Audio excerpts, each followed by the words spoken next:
Firman yang tidak asing juga bagi kita pada saat ini. Tapi kita akan belajar kebenaran firman Tuhan ini dalam Injil Yohanes pasal yang ke-21, mulai dari ayat yang ke-15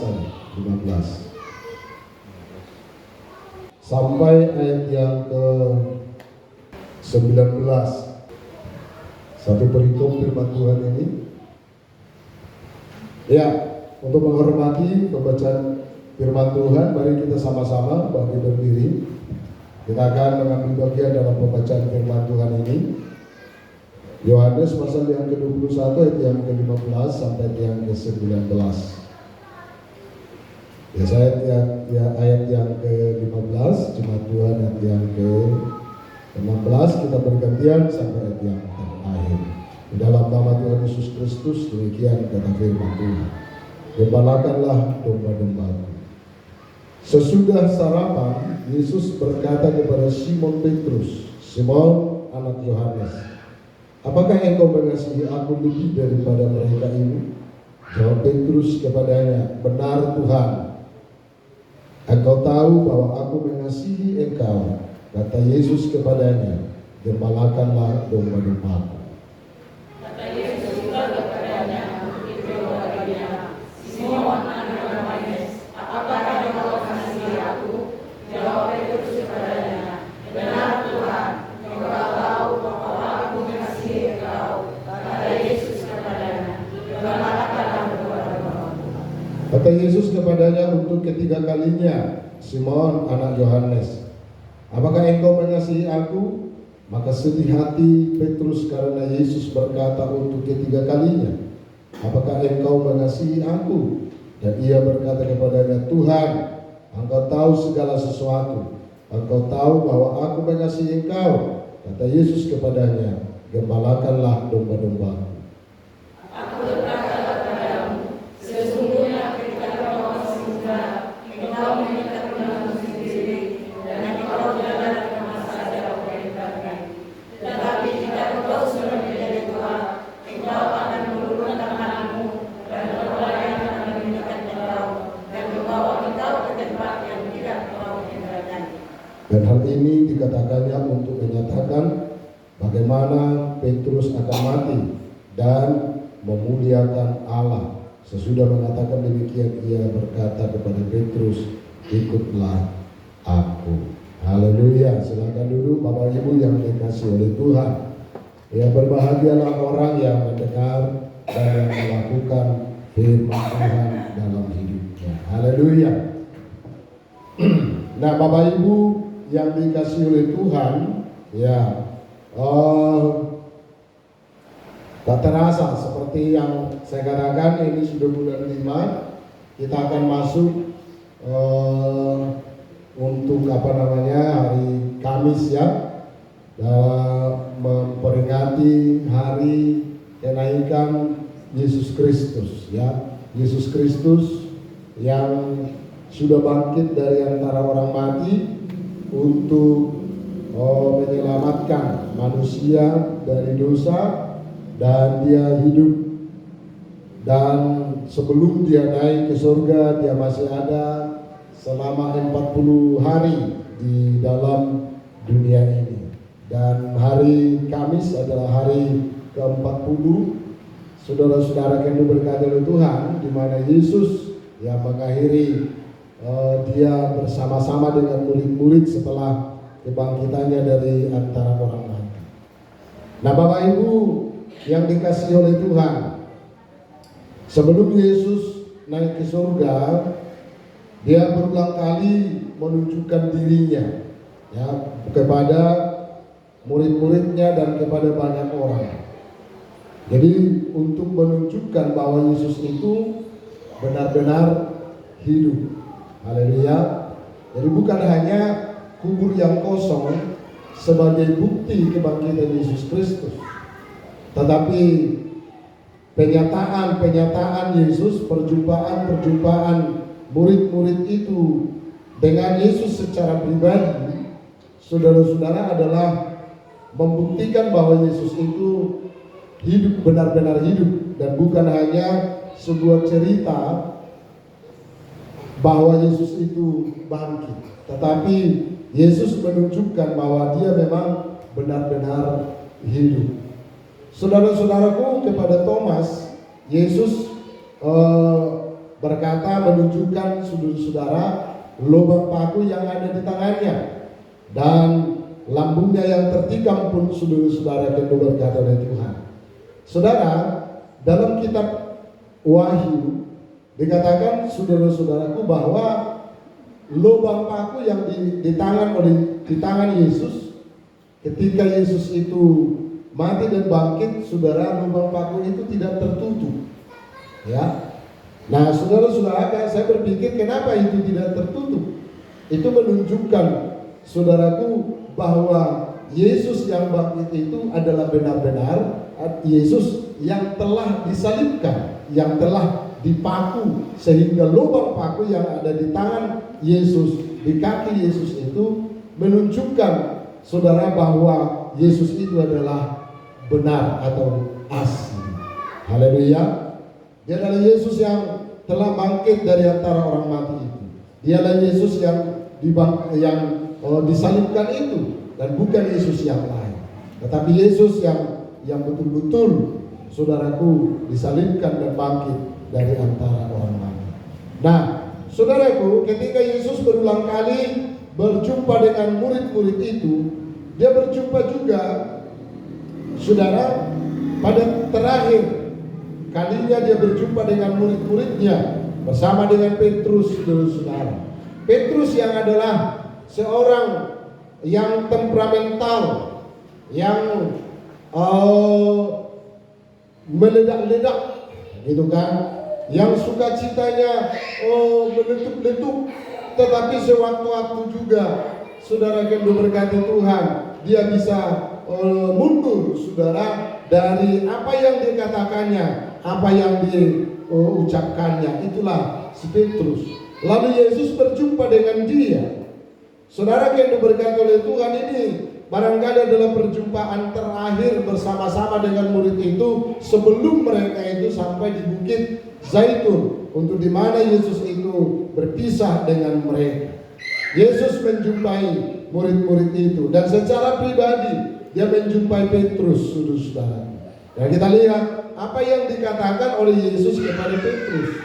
Saudara yang diberkati oleh Tuhan, sesudah sarapan Yesus berkata kepada Simon Petrus, "Simon anak Yohanes, apakah engkau mengasihi aku lebih daripada mereka ini?" Jawab Petrus kepadanya, "Benar Tuhan, engkau tahu bahwa aku mengasihi engkau." Kata Yesus kepadanya, "Gembalakanlah domba-dombaku." Nah, Bapak Ibu, saudara-saudara, perkataan ini, ya, seperti yang sudah berulang-ulang kita dengar, kita tahu firman Tuhan ini. Saudara, ada 3 kali ditanyakan oleh Yesus kepada Petrus.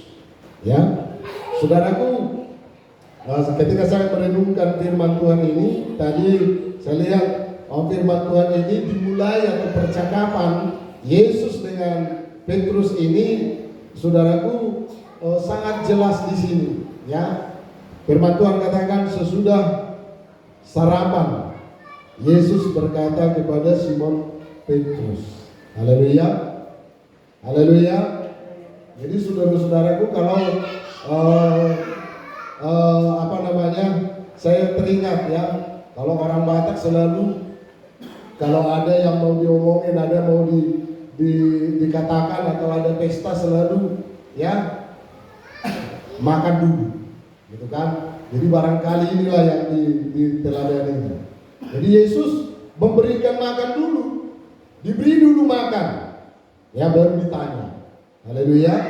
Kalau kita enggak seperti itu, ya, makan dulu baru dimarahi. Haleluya. Ya kan? Itu kesempatan. Nah, Yesus di sini, saudara-saudara yang diberkati oleh Tuhan, dikasih dulu mereka makan. Sesudah kenyang, sesudah sarapan, Yesus berkata kepada Simon Petrus, "Petrus, apakah engkau mengasihi aku?" Ya, apakah engkau mengasihi aku? Saudara-saudara, kenapa Yesus berkata begitu? Mungkin ya sama filosofinya orang Batak, gitu kan? Belum lurus tiang ini kita lihat karena lapar katanya, makan dulu lah, ya kan? Baru jelas kita ngomong. Kalau belum makan, ya kan? Nggak jelas ngomong, nggak bagus, kira-kira seperti itu. Jadi Yesus tidak ada alasan bagi Petrus, saudaraku, kepada Yesus berkata, Tuhan, malay dope, lapar dope, ay pede kai malalaje, nurere le.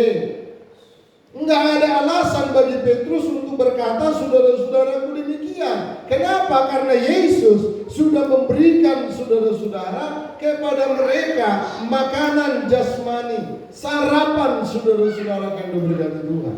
Haleluya. Artinya mereka itu sudah kenyang. Ya, sudah diberi oleh Tuhan. Kalau kita baca di ayat-ayat sebelumnya, saudara-saudaraku, ketika Yesus menjumpai mereka, Yesus bertanya kepada mereka, adakah makanan padamu, kata Yesus. Mereka berkata tidak ada.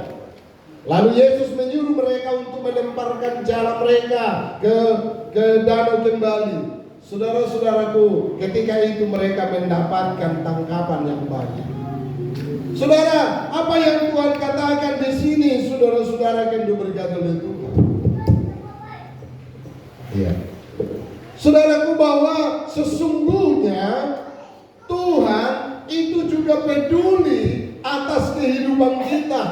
Tuhan juga peduli atas segala keadaan kita. Dia tidak akan pernah membiarkan kita, saudaraku, sampai berkekurangan. Dia tidak akan membiarkan kita, saudaraku, dalam kehidupan kita ini sampai melarat. Kenapa? Karena Tuhan yang kita sembah adalah Tuhan yang peduli setiap kehidupan kita. Ketika kita berkekurangan, Tuhan juga tahu apa yang menjadi kebutuhan kita. Ketika kita juga kelaparan, Tuhan tahu apa yang menjadi keperluan kita. Haleluya. Saudara, Yesus menjumpai mereka dan memberikan mereka sarapan. Lalu Yesus bertanya kepada mereka, kepada Petrus, Petrus, apakah engkau mengasihi aku lebih daripada mereka ini? Haleluya. Haleluya. Saudara-saudara yang diberkati oleh Tuhan. Ya. Ini pertanyaan yang sangat pribadi, sangat luar biasa. Ditanya secara pribadi kepada Petrus, apakah kamu mengasihi aku lebih daripada mereka ini? Saudara, pertanyaan ini juga, saudaraku, bisa menjadi pertanyaan yang dialamatkan, yang ditujukan kepada saya dan saudara, kepada kita semua. Yesus menunjukkan, Yesus mengalamatkan pertanyaan ini. Apakah saudara mengasihi Tuhan lebih daripada orang lain? Apakah saudara, apakah saya mengasihi Tuhan lebih daripada segala-galanya? Saudaraku, ada banyak orang tinggalkan Yesus. Ada banyak orang tinggalkan Kristus, saudaraku. Kenapa? Karena dia tidak lebih mengasihi Yesus daripada yang lain. Dia tidak lebih mengasihi Tuhan daripada yang lain, saudara-saudara. Saudara yang diberkati oleh Tuhan, pertanyaan ini adalah pertanyaan terakhir sebelum Yesus Kristus naik ke surga. Dia bertanya kepada Petrus. Saudara yang diberkati Tuhan. Dan itulah yang menjadi kerinduan Tuhan, itulah yang menjadi kemauannya Tuhan, itulah yang menjadi kehendak Tuhan, itu yang dimau, yang diminta oleh Tuhan dari kita semua. Kita mengasihi Tuhan lebih daripada yang lain. Kita mau mengikut Tuhan lebih daripada yang lain. Saudara yang diberkati oleh Tuhan, ada 3 kali pertanyaan ini ditanyakan oleh Yesus kepada Petrus. Lalu saudara-saudara, ayat yang ke-18 tadi mengatakan, saudara coba perhatikan ayat yang ke-18.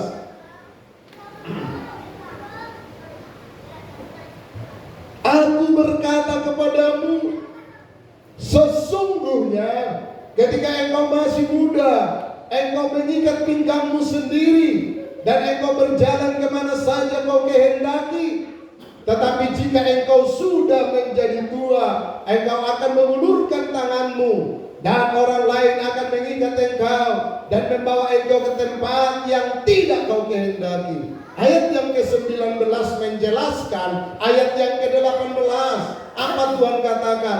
Dan hal ini dikatakannya untuk menyatakan bagaimana Petrus akan mati dan memuliakan Allah. Sesudah mengatakan demikian, ia berkata kepada Petrus, ikutlah aku.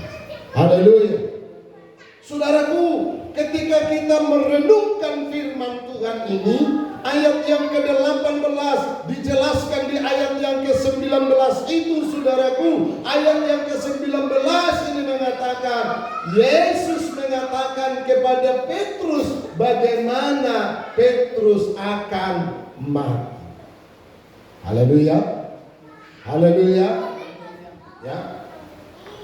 Bagaimana Petrus akan mati? Dia akan mati, saudara, di masa tuanya. Dan bagaimana prosesnya, saudara-saudara yang diberkati oleh Tuhan.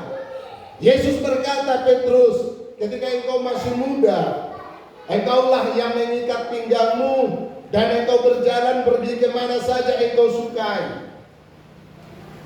Artinya, saudara-saudara, ketika Yesus menyuruh mereka sebagai rasul, Petrus itu bekerja, mengikatkan dirinya kepada pekerjaan Tuhan, mengikatkan dirinya, hidupnya kepada pekerjaan Tuhan, saudara-saudara yang diberkati oleh Tuhan. Dan dia pergi kemana saja, dia pergi untuk memberitakan kabar keselamatan ini. Tetapi di hari tuamu, Petrus, ini Tuhan kata, engkau akan mengulurkan tanganmu untuk diikat, dan engkau dibawa ke tempat yang di mana engkau tidak kehendaki. Haleluya. Haleluya. Tuhan memberitahukan kepada Petrus penderitaan yang akan dihadapi oleh Petrus di masa tuanya. Penderitaan yang akan dihadapi oleh Petrus menjelang hari kematiannya. Bagaimana kesulitan, bagaimana tantangan, bagaimana penderitaan yang dialami oleh Petrus, saudara-saudara, di masa akhir hidupnya. Ini bukan sesuatu yang menyenangkan. Ini bukan sesuatu yang diimpikan. Lagu kita tadi apa itu berkata itu? Di pembukaan itu. Apa tadi? Kau hiasi kehidupanku dengan kemurahan-Mu, Kau rancangkan masa depanku. Saudara, kalau seperti ini lagu, saudara-saudara yang diberkati Tuhan, siapa yang tidak suka? Kalau seperti ini, saudara-saudaraku, seperti lagu ini, akhir kehidupan kita tahu, saudara-saudaraku, bagaimana kita hidup, bagaimana kita dihiasi Tuhan. Siapa yang tidak mau mengikut Yesus, saudara-saudaraku, seperti lagu ini, saudara-saudara? Semua orang suka, semua orang mau, semua orang akan berlari-lari.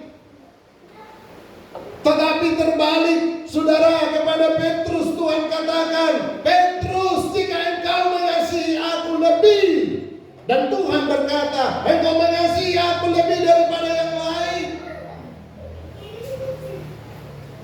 Petrus berkata, iya, aku mengasihi engkau Tuhan lebih daripada yang lain.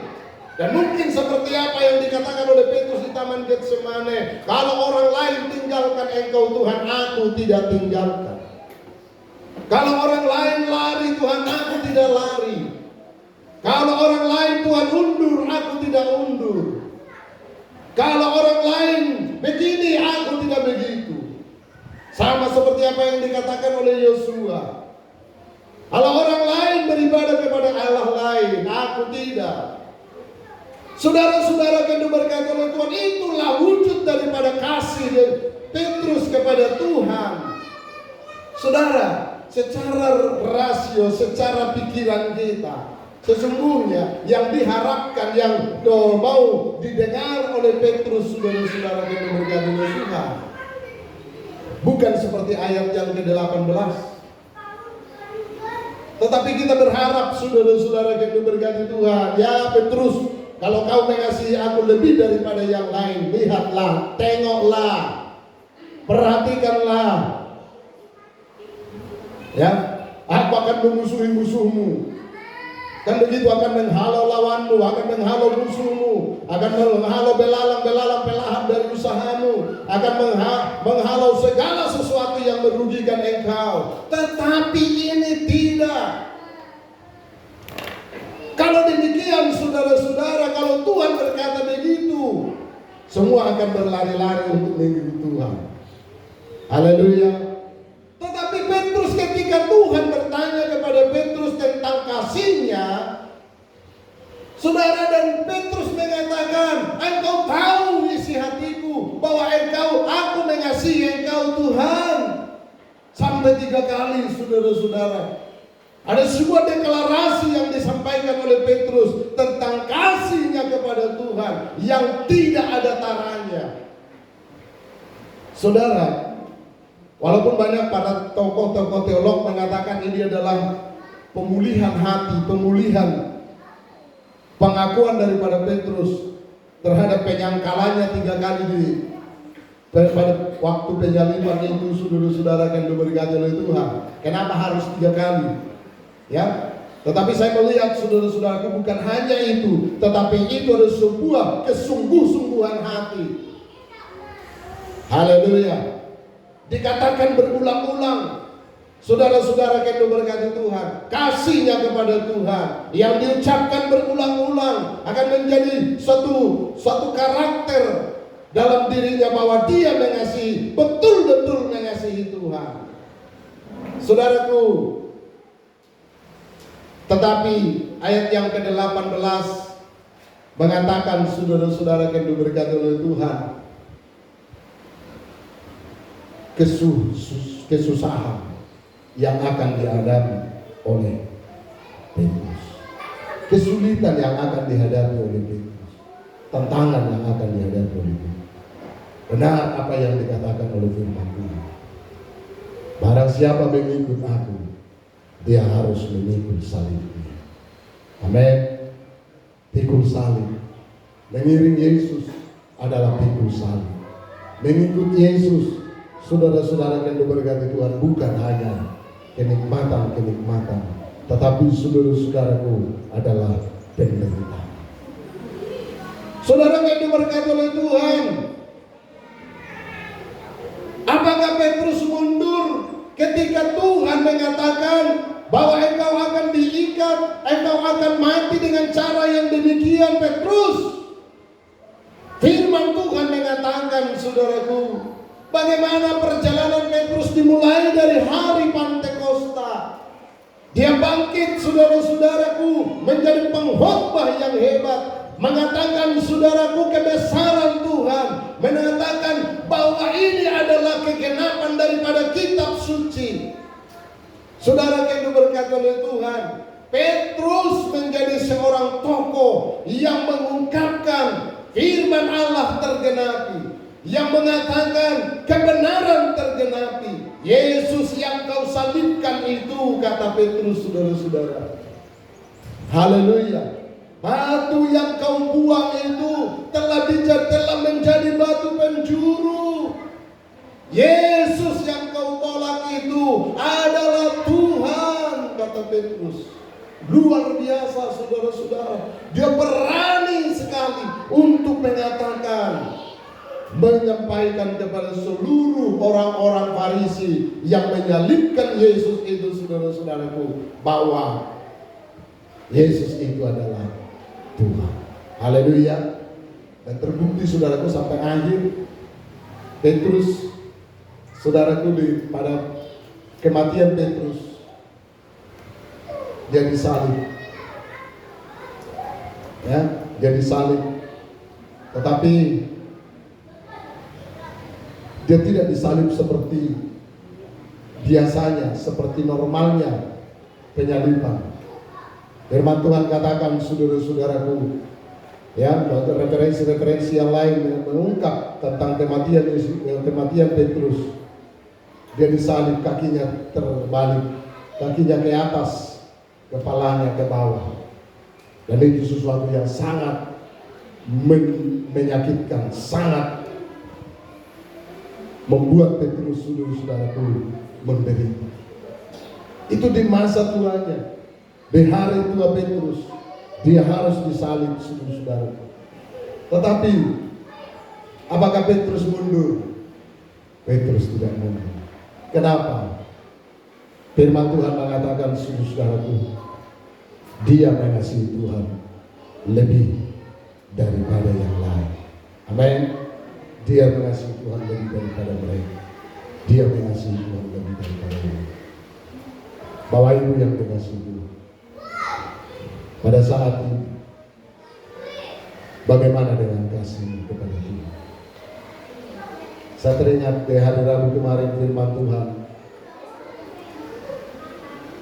Nathanael berkata, mungkinkah yang baik datang dari Nazaret? Saudara-saudara yang diberkati oleh Tuhan, mungkinkah kita bisa mengasihi Yesus lebih daripada yang lain? Mungkinkah saya bisa mengasihi Yesus lebih daripada yang lain?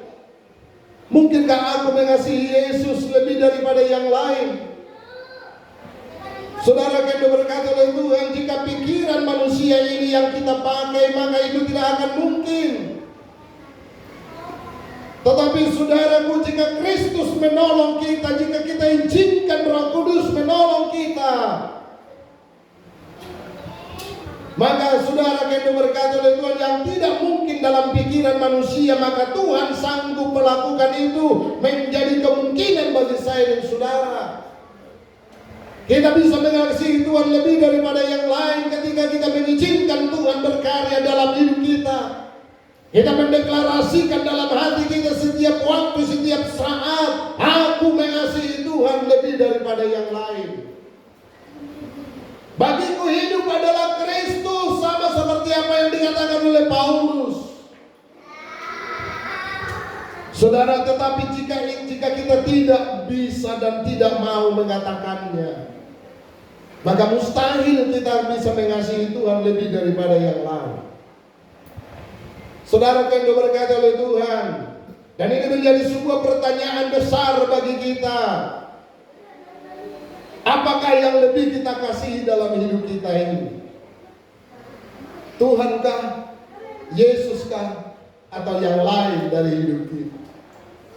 Ataukah yang lain, kasih kita berpindah dari Yesus kepada yang lain?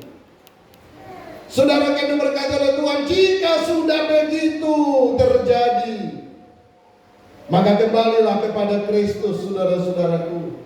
Kembalikanlah kasihmu kepada Kristus. Tuhan berkata kepada jemaat-jemaat di Efesus, kembalilah kepada kasih-Mu lahmu. Itu yang diinginkan Tuhan. Itu yang dirindukan oleh Tuhan dalam kehidupan kita. Apapun tantanganmu, apapun persoalan kehidupanmu, jangan membuat menggeser kasihmu kepada Kristus itu. Saudara-saudara yang diberkati Tuhan, haleluya. Jadikan Kristus menjadi yang terutama dalam kehidupan. Katakan dalam dirimu, aku pun aku katakan dalam dirimu, sehebat apapun tantangan dalam kehidupan ini, kasihku kepada Tuhan tidak akan pernah berubah. Haleluya, haleluya.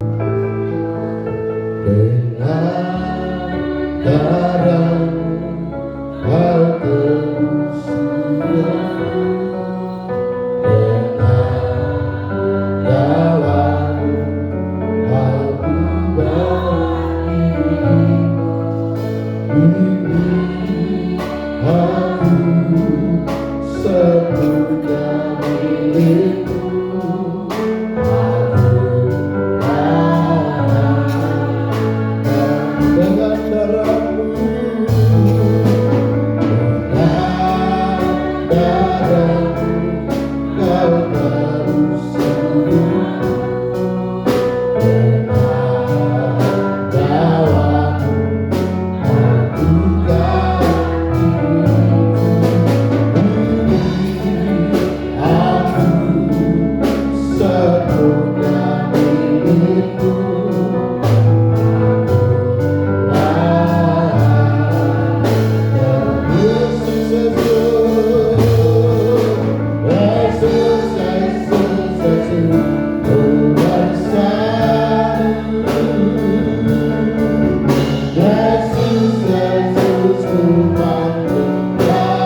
Kita mengingat bagaimana kasih Tuhan yang begitu besar itu dalam kehidupan. Dalam kitab Yohanes 3:16 dikatakan, karena begitu besar kasih Allah akan dunia ini, sehingga Ia mengaruniakan anaknya yang tunggal, supaya setiap orang yang percaya kepadanya tidak binasa, melainkan beroleh hidup yang kekal. Kasih Tuhan itu sudah dinyatakan bagi kita. Begitu besar kasih-Nya bagi kita, sampai firman Tuhan berkata, dosamu yang merah seperti kermisi sekalipun diampuninya, karena kasih-Nya yang begitu besar itu. Dia menumpahkan semua pelanggaranmu sejauh timur ke barat. Dia lemparkan ke dalam bibir laut semua dosa dan pelanggaranmu. Karena kasih dijadikannya kita berharga, berarti di hadapan-Mu. Hari ini Dia berkata kepada Petrus dan juga kepada kita, apakah engkau mengasihi aku lebih daripada mereka? Mungkin kasih kita benar, kasih kita tidak sama seperti besarnya kasih Tuhan, tetapi Dia juga merindukan kita mengasihi Dia lebih daripada yang lain. Haleluya, haleluya, haleluya, haleluya. Yesus, haleluya. Kasihilah ini. Amin. Haleluya. Kita akan masuk dalam perjamuan kudus, melihat bukti kasih Tuhan yang sempurna. Yesus. Saya undang pelayan perjamuan kudus, Bapak Ibu dan Ibu Gembala, untuk maju ke depan untuk membantu perjamuan kudus ini. Memegang darah-Mu, dengan darah-Mu Kau tebus dosaku, dengan nyawa-Mu Kau tukar ini aku sepunya milikku.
pengabdian kami hanyalah kepadamu.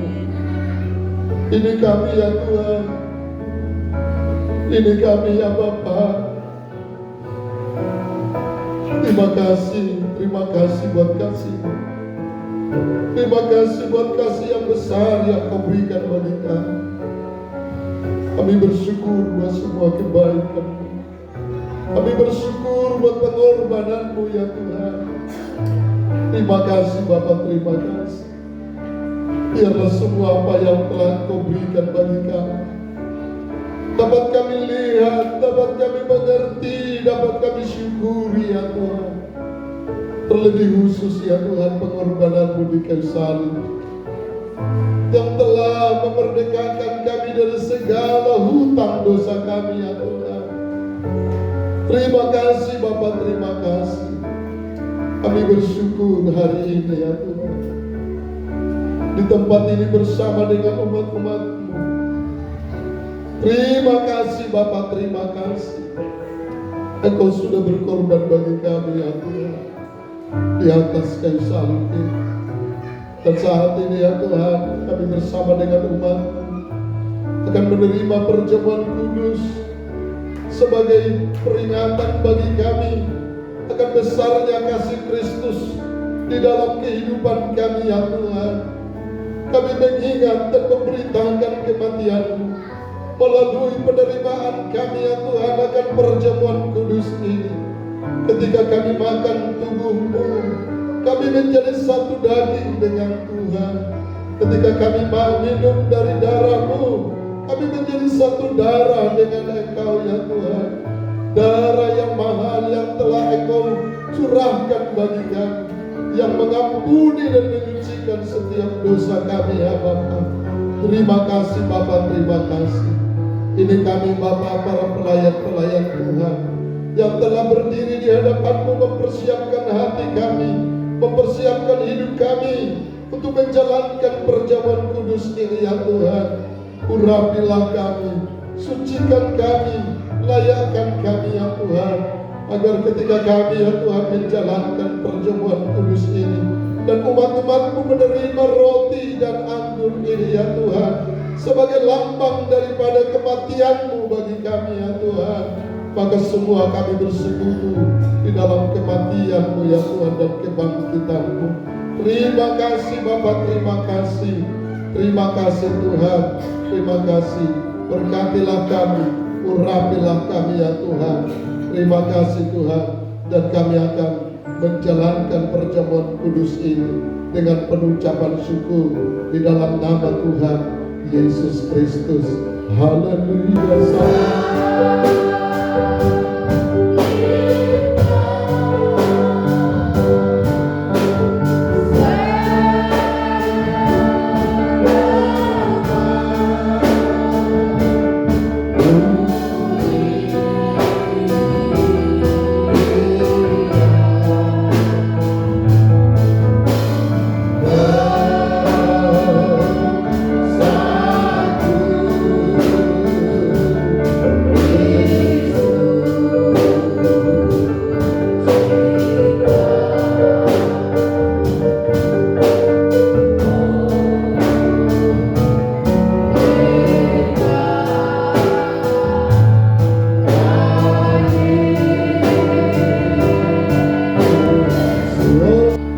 Darah Yesuslah yang menyucikan setiap dosa dan pelanggaran kita. Tidak ada cara lain di dalam dunia ini yang bisa mengampuni dan menyucikan dosa-dosa kita. Firman Tuhan katakan, hanya oleh darah itulah maka semua dosa dan pelanggaran kita itu diampuni. Perjamuan kudus adalah lambang daripada kematian Kristus itu yang telah diberikannya kepada kita. Ketika kita menerima dan melakukan perjamuan kudus ini, kita menerima kematian Kristus di dalam diri kita. Kita mengingat pengorbanan Kristus yang besar itu. Di tangan-Mu telah ada roti yang melambangkan tubuh Kristus yang telah dipecah-pecahkan itu. Taruhlah itu di tangan kananmu dan angkatlah, dengarkanlah firman Tuhan. Sebab apa yang telah kuteruskan kepadamu telah aku terima dari Tuhan, yaitu bahwa Tuhan Yesus pada malam waktu ia diserahkan mengambil roti, dan sesudah itu ia mengucap syukur atasnya. Ia memecah-mecahkannya dan berkata, inilah tubuhku yang diserahkan bagi kamu. Perbuatlah ini menjadi peringatan akan aku. Di dalam nama Tuhan Yesus Kristus kita makan tubuh Kristus. Haleluya.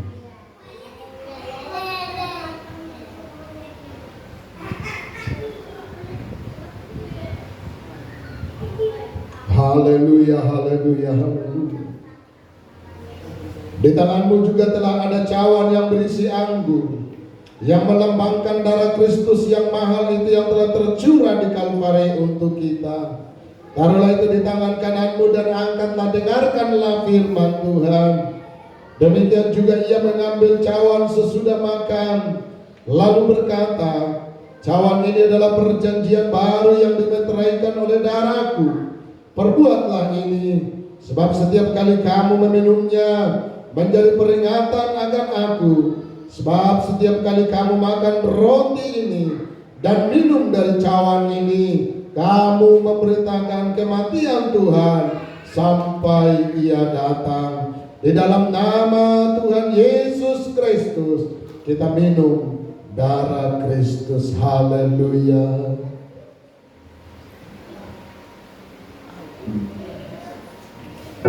Haleluya.